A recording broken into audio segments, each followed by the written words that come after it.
In the first part of this module, we looked at relationships between scatter plots and maybe a curve or a line. And we talked about strength, the strength of the data, how close is it to the line or the curve. Now that we're in the second part of this module, we're going to focus on a way to evaluate how strong the correlation is between the line that models the data or the curve and the actual data itself. How do we measure strength? So first we'll look at an example about visual assessment of strength, and showing that it can be misleading. It might look like a strong measurement, a strong correlation, but it might not be, or the other way around. You might think it's not a strong correlation, but it really is. So let's suppose that a biology department tracks the progress of its students from entry into the biology program until graduation. They examine the relationship between grades in an introductory biology course and grades in an upper level biology course required in the major. We have two scatter plots of the same data in different windows. The x-axis for each window is different, so it's kind of like you're zoomed in on one, and then you're kind of zooming out on the other. This is the same data as this, just zoomed in on this one. Notice that this scale on the right graph goes from 0 to 100, but most of the data is not in this area, right? It's kind of from 60 and on, so we've zoomed in on it here. It's the same data, but it kind of looks like it could be lined up in one line. It looks pretty good, like a good correlation if I draw a line through the data, something like that in the rightmost graph. But in the leftmost one, when I'm zoomed in, it looks like it's pretty good, but I don't know how strong. It looks like the strength changed just by zooming in. It got less strong, or I don't know, weaker, I guess. Both scatter plots show a relationship that is possible in direction and linear in form. That is positive in direction and linear in form. The scatter plot on the left appears to have a weaker linear association than the scatter plot on the right. The strength appears different in the two scatter plots because of the difference in the scales, but this is the same data. This illustrates why we must support our visual assessment of strength with a numerical measurement of strength, because one person can be looking at a zoomed in version of the graph data. They just change the x-axis values, and another person might say it's strong and one might say it's weak. So it's hard to say. We're going to now introduce something to measure the strength, and it's called the correlation coefficient, R. The numerical measure that assesses the strength of a linear relationship is called the correlation coefficient and is represented by the letter R. We will use StatCrunch to calculate the value of R. For those who like formulas, we will briefly discuss the complicated formula for R later, but in this section, we'll examine how R relates to the scatter plot and highlight some of its properties. Well, first, we'll look at an example where we investigate how R relates to a scatter plot. We'll just use an applet. We won't calculate it by hand. We'll see that later, how it looks.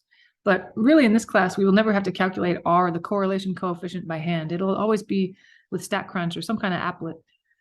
But we'll look at the formula just so we know where it comes from.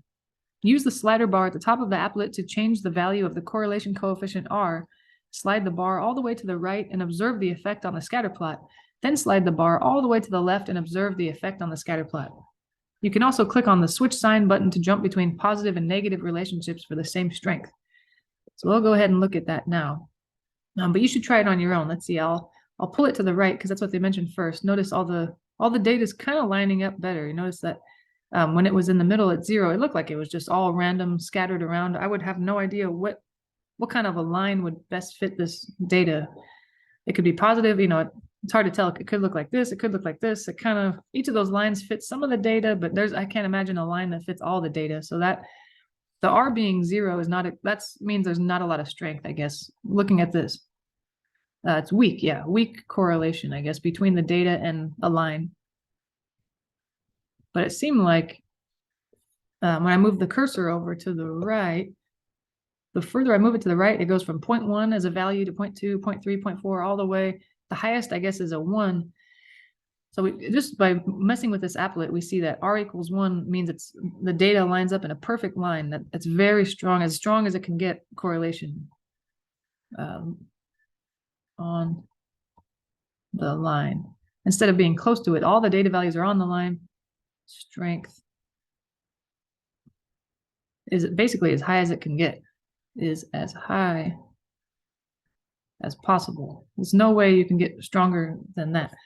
Now let's see, just to explore what happens when why did I erase that? Go off to the left. So it was at 0. That means there's not a lot of strength. I'll try to rewrite all that stuff, but you can always rewind, I guess.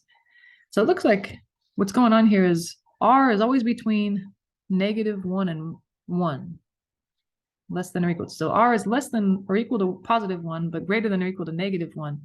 And if you have R equal to 1, that's a positive direction. So R is a positive number, and strength is as high as it can possibly be because all the points are on the exact line. They're all lined up in a perfect line. Is as strong as possible. And for R equals -1, it's very similar, but it's in the negative direction. Similar. So I can say all the same things, except it's in the negative direction. So I can say, you know, the strength is as strong as possible because they line up on a line perfectly, but it's in the negative direction, as we see right now. And then R equals 0, no strength.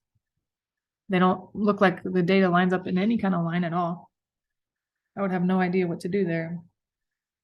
Okay, so we've kind of made observations here. Let's see. I'm going to scroll down. I'll just leave the writing there just in case we want to look at it again. But it says, okay, after working with Applet, you will have discovered some interesting properties of R. R is a number between -1 and 1, like we observed here. When a scatter plot has a linear form, positive values of R indicate a positive direction, and negative values of R indicate a negative direction.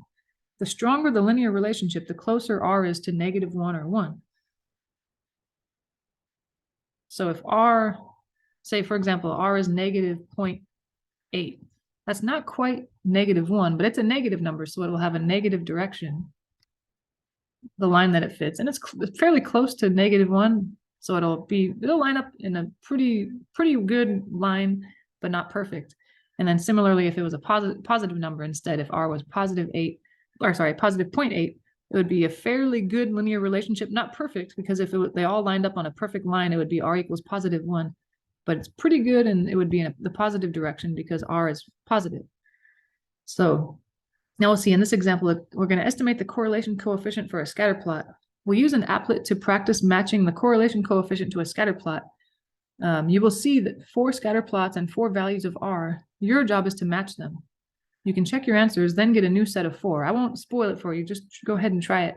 The applet keeps running count of how many correct matches you have made. Continue matching scatter plots and correlation coefficients until you have accumulated at least 10 correct matches, because I think that would mean that you really understand this stuff. Just keeping in mind, yeah, that if R is positive, that means the data points line up in a positive direction. But if R is negative, they line up in a negative direction. So this would be a negative direction, this would be a positive direction.